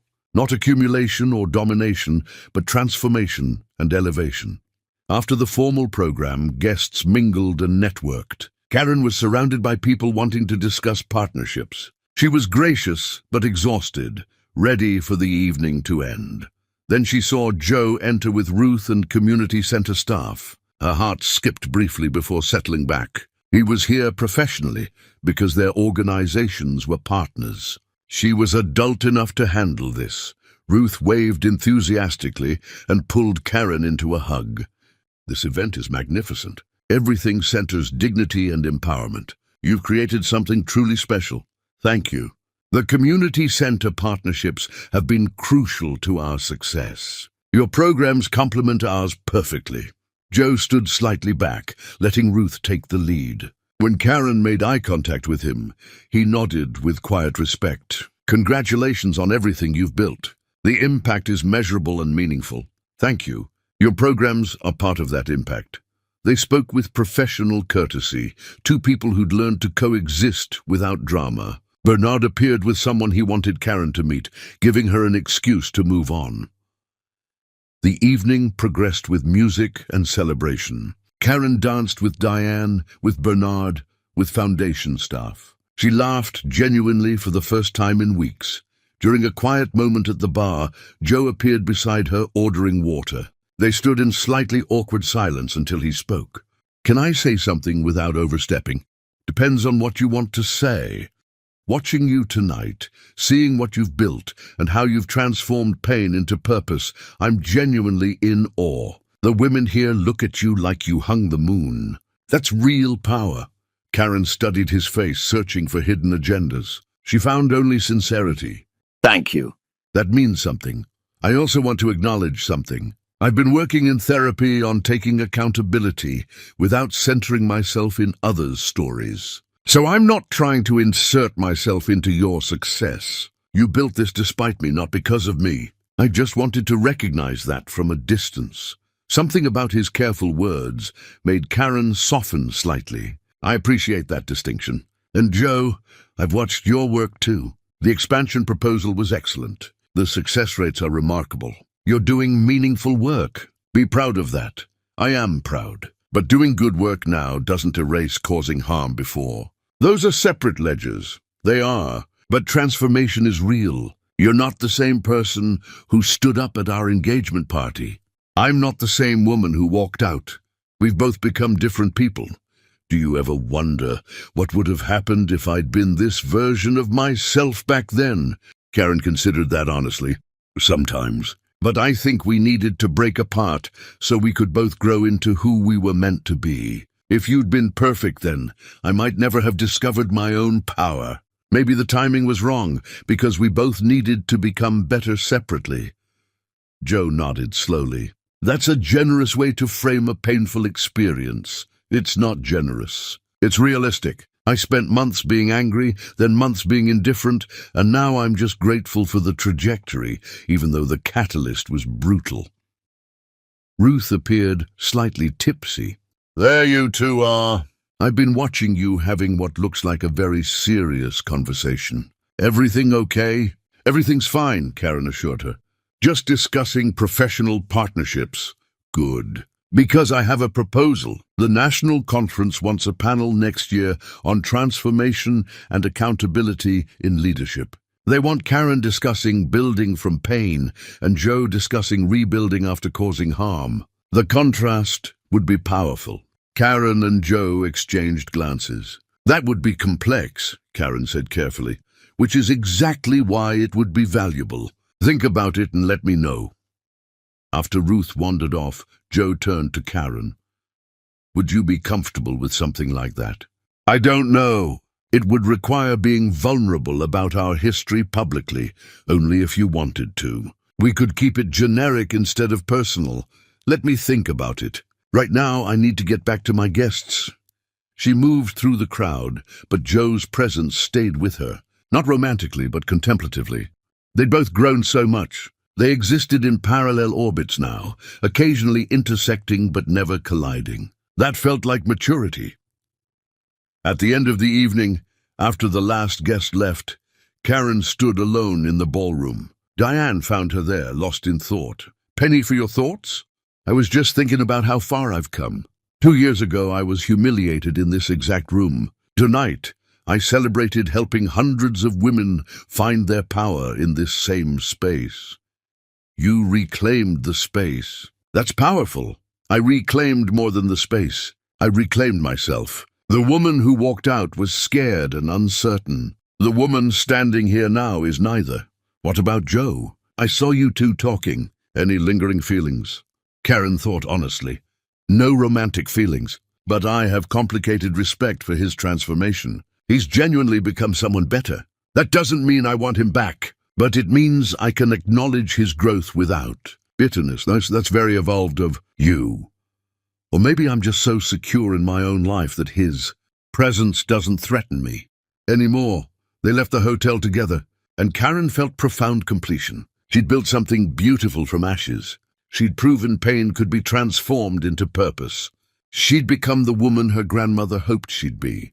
But as she fell asleep that night, a small voice whispered a question she wasn't ready to examine. If Joe had genuinely become someone worthy, and if she'd genuinely healed, was there ever a possibility of starting fresh? Not resuming what they'd had, but building something entirely new from who they'd both become. She pushed the thought away as exhaustion claimed her. Some questions were too complicated to answer in the quiet dark. For now, she was content with parallel orbits. The future could wait until tomorrow. Chapter 9. The Reckoning of Truth. The invitation arrived for her cousin's wedding. Karen immediately RSVP'd yes, looking forward to celebrating family joy. She didn't think about Joe until she arrived at the venue and saw him sitting in the third row, looking uncomfortable in a suit that was clearly borrowed. Her heart stuttered before settling back into normal rhythm. Their families had connections through business circles. Of course he might be invited. They made eye contact across the ceremony space. He nodded with quiet respect, no trace of expectation or hope in his expression. She nodded back, then deliberately focused on the ceremony, determined not to let his presence distract from her cousin's happiness. The ceremony was beautiful in its simplicity. Karen cried happy tears, watching two people commit to building life together, making promises they clearly intended to keep. She felt no bitterness about her own failed engagement, just genuine joy that love still existed in the world, that some people got it right the first time, that not all relationships ended in ballroom humiliations and shattered dreams. At the reception, she deliberately chose a table far from where Joe sat. But weddings have a way of forcing social interaction, mixing people who might prefer to stay separated, and eventually they ended up at the bar at the same time ordering drinks. "Congratulations to your cousin," Joe said, his voice careful and neutral. "Beautiful ceremony. Thank you. Are you here with someone?" "Just me," connected to the groom's family through business partnerships at the community center. "You?" Flying solo. "Too busy building empires to date." The words came out more bitter than she intended, revealing more vulnerability than she wanted to show. He smiled at her self-deprecating humor with genuine warmth rather than pity. "Same, well, not empires, obviously. But the work at the center doesn't leave much time for personal life. Not that I'm looking. I'm still working on being someone who deserves a personal life." They fell into surprisingly easy conversation about surface-level topics that felt safe. The weather, the beautiful venue, her cousin's obvious happiness. Nothing deep or dangerous. When music started and couples moved to the dance floor in pairs that looked effortlessly connected, they both watched with expressions that might have been wistful, or might have been regretful, or might have been both. "Do you miss it?" Karen asked before she could stop herself. "Being part of a couple?" "Sometimes," Joe admitted, his honesty catching her off guard. "But I'm still working on being someone who could be a good partner. Until that work is done, dating anyone would be unfair to them. I won't inflict my unfinished business on someone else. I did that once and destroyed something precious." The bride appeared suddenly, slightly drunk, and delighted with her own happiness, and grabbed both their hands with tipsy enthusiasm. "You two should dance." "Come on, don't be wallflowers at my wedding." Before either could protest or make excuses or escape, she'd pulled them onto the dance floor with surprising strength for someone in heels and a massive dress. The song was slow and romantic, something about second chances and finding your way back home. And suddenly, Karen and Joe were dancing together for the first time in over 2 years. His hand on her waist felt familiar and foreign simultaneously, like revisiting a house you used to live in and finding everything both exactly the same and completely different. "Is this weird?" Joe asked quietly, his breath warm near her ear. "Very weird, but also somehow okay." Karen heard the question in her own voice and wondered when she'd become so uncertain about her own feelings. They swayed in silence for a moment, both hyper-aware of every point of contact, every breath, every heartbeat. Then Joe said something that surprised her. "You look happy. Not right now necessarily, but in general. I see your interviews and read about the foundation. You look like someone who found exactly what she was meant to do." "I am happy," Karen said, and realized as she said it that it was true. "I built something meaningful from the worst night of my life. That feels powerful in a way I can't quite explain. You turned pain into purpose. That's what healing looks like." When the song ended, they separated quickly, almost awkwardly, the spell broken by returning reality. But something had shifted between them. Not romantic interest exactly, but recognition that their history was more complex than victim and perpetrator, more nuanced than villain and hero. They'd both been flawed people who'd hurt each other in different ways. And they'd both done the hard work of becoming better. Over the following months, they kept running into each other with increasing frequency. At conferences where they were both speakers, at charity events where their organizations collaborated, at community gatherings where their work naturally intersected. Each interaction was professional and cordial, but each one also chipped away at the walls Karen had carefully built around her heart. Diane noticed during their weekly dinner her sister's observational skills as sharp as ever. "You're thinking about him again. I can tell by that look on your face." "I'm not thinking about him romantically," Karen protested, but the words sounded hollow even to her own ears. "I'm just processing that people can genuinely change, that transformation is real and possible. They can change without you taking them back. Growth doesn't obligate forgiveness or reconciliation or anything else. But what if someone transforms themselves completely? What if they do years of genuine work with no guarantee of reward? At what point does transformation become undeniable? At what point do they deserve a chance to prove who they've become? Be honest with yourself. Are you actually considering this?" After everything he did, Karen set down her fork and met her sister's eyes with complete honesty. "Part of me thinks I'm crazy to even entertain the thought.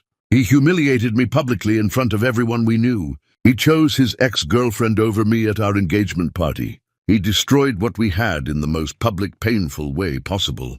But another part of me sees how much he's genuinely changed over 3 years of consistent effort, and wonders if holding on to the past prevents something potentially good in the present. I don't know what the right answer is.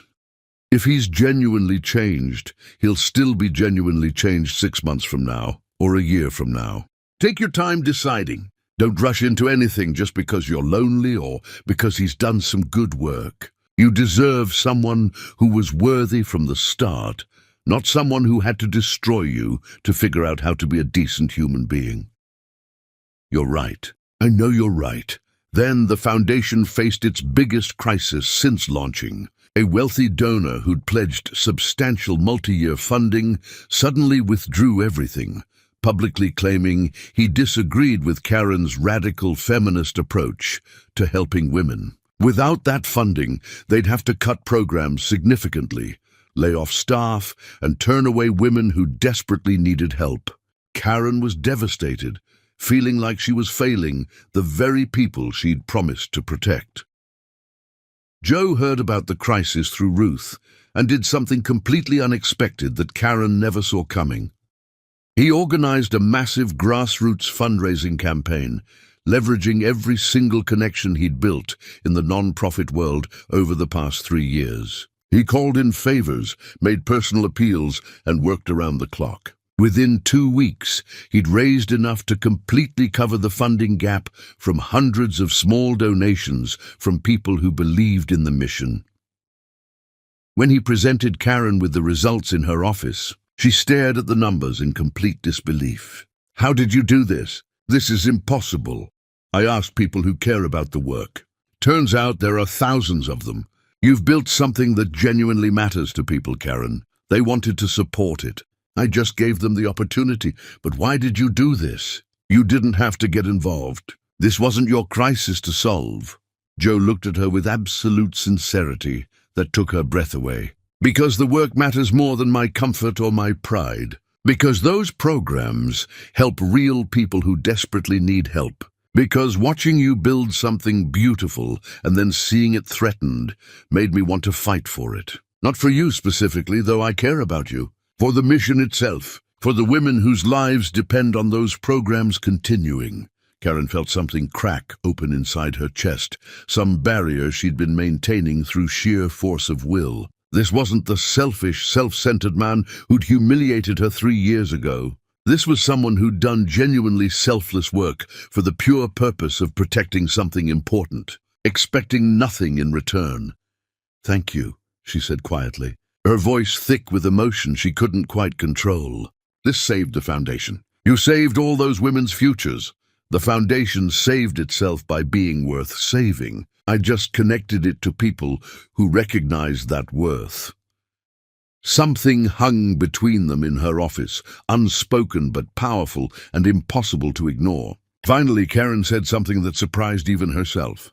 "I'm going to therapy, specifically about us, about everything that happened. I need to process whether I'm actually considering reconciliation or if I'm just feeling gratitude for your help with the fundraising. I need professional help understanding my own feelings." Joe's eyes widened with cautious hope that he tried desperately to contain. "Take whatever time you need. If you decide you want nothing to do with me romantically, I'll respect that completely and continue doing the work. If you decide you want to explore possibility, I'll show up consistently and prove through actions that I'm worthy.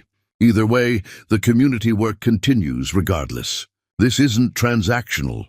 Karen wrestled with that question for weeks in intensive therapy sessions where she examined every angle of her feelings. Her therapist pushed her to be brutally honest about her motivations. Finally, after weeks of painful self-examination, she made a decision that terrified and excited her in equal measure. She called Joe and asked if he wanted to meet for coffee. They met at a quiet cafe, far from anywhere they might be recognized, both visibly nervous and uncertain. Karen spoke first, her prepared speech dissolving into raw honesty. "I've been thinking and doing intensive therapy about everything that happened between us, about who we were then and who we've both become now. Where does that leave us?" Joe asked, his voice carefully neutral, despite the hope she could see in his eyes. Karen took a deep breath, committing to the leap before she could talk herself out of it. "At a crossroads. I can continue being grateful for your transformation from a safe distance, acknowledging your growth while maintaining complete separation. Or I can take a genuine chance on seeing if two completely different people could build something entirely new together. Not resume what we had, because that version of us is dead and buried, but build something entirely different from who we've both become through separate hard work." Joe's hand shook as he set down his coffee cup. "Karen, I need to be absolutely clear about something before you make any decision. I will spend the rest of my life earning your trust if you give me this chance. I will show up consistently and prove through daily actions that I'm worthy of this gift. But I also know that I might never fully earn back what I destroyed that night. The hurt I caused was real and permanent. If you give me this chance, I promise you I won't waste a single moment of it."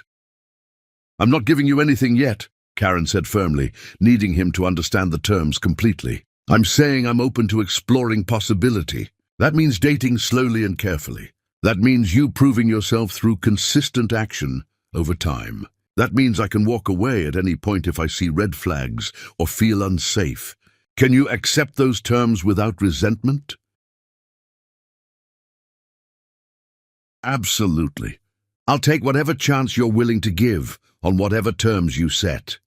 They started dating with extreme caution, like two people learning to walk on ice they're not sure will hold their weight. Joe showed up consistently for every date, every phone call, every moment. He was thoughtful without being excessive or performative. He respected her boundaries without question. He never pressured her for more physical or emotional intimacy than she was ready to give. Diane remained deeply skeptical, but ultimately supportive of her sister's choice. 6 months into their careful relationship, Joe did something that proved everything Karen needed to know. She came home late one night, absolutely exhausted from a devastating foundation crisis where they'd lost a major grant and had to deliver bad news to program participants. She expected to collapse into bed alone and cry herself to sleep. Instead, she found Joe in her apartment with the key she'd tentatively given him. He'd cooked her favorite comfort meal, drawn her a bath with expensive oils he'd researched, and had a heating pad ready for the chronic back pain he'd remembered her mentioning once months ago. "I'm not trying to fix everything or solve your problems," he said gently, understanding exactly what she needed to hear. "I just wanted to make your evening a little bit easier. You carry so much weight for so many people. Let me carry some of it tonight," Karen cried then. Not from sadness or frustration, but from being genuinely cared for by someone who saw her exhaustion and responded with pure compassion rather than trying to fix or dismiss or minimize. "Thank you for seeing me. Thank you for giving me the chance to show up for you. It's a privilege I'll never take for granted, not for a single day." That night, falling asleep with Joe holding her gently and carefully, Karen realized something profound that settled deep in her bones. She wasn't settling for less than she deserved. She wasn't compromising her worth or accepting crumbs. She was choosing to build something entirely new with someone who'd proven himself worthy through years of consistent transformation with no guarantee of reward. And that choice felt powerful in a way that nothing else in her life had felt before. Chapter 10. The Queen's Crown. They dated for another year before Joe proposed, and even then it wasn't romantic or grandiose or anything resembling a fairy tale. They were hiking on a trail Karen loved, talking about the Foundation's latest expansion plans and debating the merits of different community partnership models. When Joe stopped walking abruptly and turned to her with eyes so serious she thought something was wrong. "I need to ask you something important. Not because I think I deserve it, or because I've earned the right through some cosmic calculation, but because I've spent 3 years proving I'm worthy, and I want to build a life with you. Will you marry me?" Karen looked at the man before her and saw clearly who he'd become. Not the arrogant boy who'd humiliated her in front of 200 people. Not the broken person who'd spiraled after their breakup. But someone who'd rebuilt himself completely with painstaking care and shown up consistently for years without guarantee of reward. "Yes, but we're doing this my way, with my terms. Prenuptial agreement protecting everything I built. Separate accounts. My name stays Smith professionally and personally. And if you ever publicly disrespect me again, you walk away with nothing and we're done permanently. Those are my non-negotiable terms." Joe didn't hesitate or flinch or show any sign of resistance. "I accept every single one without reservation. I don't want your money. I don't want credit for your empire. I want the privilege of being your partner while you continue building something extraordinary. Everything else is just details." They married in the same ballroom where he'd once destroyed her, but this time everything was different in ways both subtle and profound. Small, intimate ceremony with family and close friends who'd witnessed both their destruction and their reconstruction. Karen wore a dress that made her feel powerful rather than pretty, armor disguised as elegance. Joe's vows destroyed everyone in attendance with their raw honesty. "Karen, I broke you publicly in this room 3 years ago. I made you feel small when you deserved to feel extraordinary. Today I vow to build you up for the rest of my life, to make sure you never doubt your worth for even a moment. You are the most powerful woman I know, and that power terrified me once because I was weak. You didn't need saving. You saved yourself and built an empire while doing it. All I want is to be your partner, your supporter, and the man who makes sure you never forget how remarkable you are. I will earn this choice every single day, and if I ever fail, I'll walk away, knowing I had no right to this gift in the first place. Karen's vows were equally powerful, pulling no punches. Joe, you taught me the most valuable lesson of my life. You taught me that I was settling for less than I deserved, that I'd made myself small and convenient for people who didn't truly value me. That lesson built my empire and changed everything about how I see myself. You also taught me that people can genuinely transform if they do the brutal, uncomfortable work with no guarantee of reward. You earned this through years of consistent proof, not through apologies or promises. I'm not marrying who you were. I'm marrying who you became through your own effort and commitment. This is choice, not forgiveness. This is partnership, not rescue. Don't make me regret choosing you. The room erupted in applause that felt different from typical wedding celebrations. This wasn't just witnessing a union. This was witnessing a miracle of transformation and growth, and two people becoming worthy of each other. Their marriage wasn't a fairy tale with easy, happy endings. It was work, real, hard, exhausting daily work that required constant attention and effort. Joe had to prove himself constantly, earning trust in tiny increments that built slowly over time. Karen had to learn to trust again, to lower her guard just enough to let someone in without becoming vulnerable to destruction. They had arguments about boundaries and independence and whose career took priority in any given moment. They struggled with balancing two ambitious careers and building a genuine partnership that served both of them. Some days were absolutely beautiful, filled with laughter and connection. Some days were brutal, filled with old wounds reopening and hard conversations that lasted until dawn. But they built something real and lasting, and worth the effort. Joe ran the community center programs with increasing responsibility and impact, earning respect throughout the non-profit world. Karen expanded her empire globally, opening hotels in countries that desperately needed the jobs and economic investment. They supported each other's work without competing or diminishing each other's accomplishments. When Karen had terrible days filled with impossible decisions and crushing weight, Joe showed up with patience and heating pads and quiet support. When Joe struggled with old shame that surfaced unexpectedly, Karen reminded him he'd earned his redemption through action and helped him find his way back to solid ground.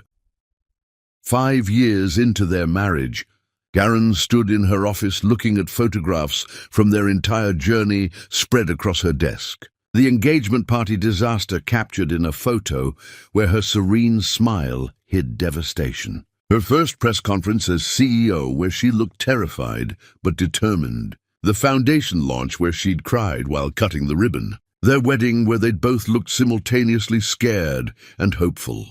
The birth of their twins, a boy and girl who looked like perfect combinations of both of them. Every image told a story of transformation and growth and becoming. Joe appeared at her door with coffee, a ritual they'd established over years together. "What are you thinking about?" About how far we've come. About how I almost didn't give you this chance because I was terrified of being hurt again. Would that have been wrong? If you'd decided I wasn't worth the risk?" Karen thought about that honestly, refusing to sugarcoat reality even now. No, it would have been completely valid self-protection, and nobody could have blamed me for that choice. But I'm glad I took the chance because it worked out. Not because you deserved it, but because I chose it from a position of strength, rather than weakness or loneliness or desperation. There's a difference. Every day I wake up grateful you chose strength over safety. Every day I try to earn that choice again. Their marriage wasn't perfect and never would be. Joe still had moments where old insecurities surfaced, and he questioned whether he truly deserved this life. Karen still had triggers when she felt disrespected or dismissed, moments when she'd flash back to that ballroom and feel small again before remembering who she'd become. But they worked through it with therapy and commitment and genuine love that had been earned through years of consistent proof rather than demanded through declarations. the foundation thrived beyond Karen's wildest dreams, helping thousands of women rebuild their lives with dignity and comprehensive support. The hotels expanded internationally, bringing jobs and opportunity to communities that had been forgotten and overlooked. Joe's programs helped thousands more rebuild their lives after hitting bottom, creating ripple effects of healing that spread far beyond anyone's initial vision. Together they built something that mattered beyond themselves, beyond their own story, beyond their own redemption. On their 10th anniversary, they returned to that ballroom one last time for a quiet, private moment. Joe looked around with wonder that hadn't diminished over the years. Do you ever think about how different our lives would be if that night hadn't happened? If I'd just been a decent person from the start? All the time, Karen admitted. If you'd been perfect, then I might never have discovered my own power or built any of this. If I'd been weaker, I might have stayed and enabled your mediocrity, and we both would have lived smaller lives. We needed to break apart completely, so we could both grow into people who could actually build something real and lasting. The timing was wrong, because we both needed to become better separately before we could be better together. Do you regret giving me another chance after everything I put you through? Karen thought about their decade together with complete honesty. The struggles and triumphs, the work and reward, the real marriage with real challenges and real love that had been earned rather than assumed. No, not for a single moment, because you earned it. Not through apologies, but through years of consistent transformation. That's the lesson everyone misses about forgiveness and redemption. Forgiveness is free and costs nothing. Trust is earned slowly and painfully. Access is a privilege that must be proven. You earned all three through your own work, and I chose you from strength rather than weakness. That makes all the difference. Joe pulled her close, and they danced in the empty ballroom where everything had begun and ended and begun again, moving to music only they could hear. Some love stories are about finding the perfect person who never hurts you. This love story was about two wrong people doing the brutal, uncomfortable work of becoming right separately until they were worthy of each other and could build something beautiful together.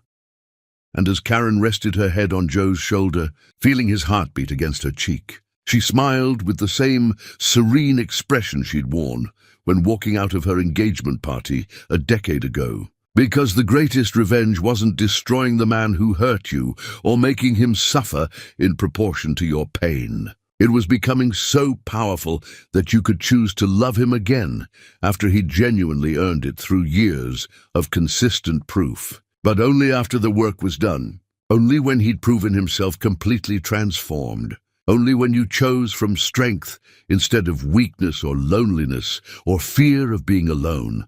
That distinction made all the difference between settling for less and selecting the best, between forgiving and rebuilding, between the woman she'd been and the queen she'd become. And Karen Smith had always been a queen, even when she didn't know it herself. It just took public humiliation and an inherited empire and 10 years of transformation for everyone, including Joe and including Karen herself, to finally recognize what had been there all along, waiting to be discovered and claimed and built into something extraordinary.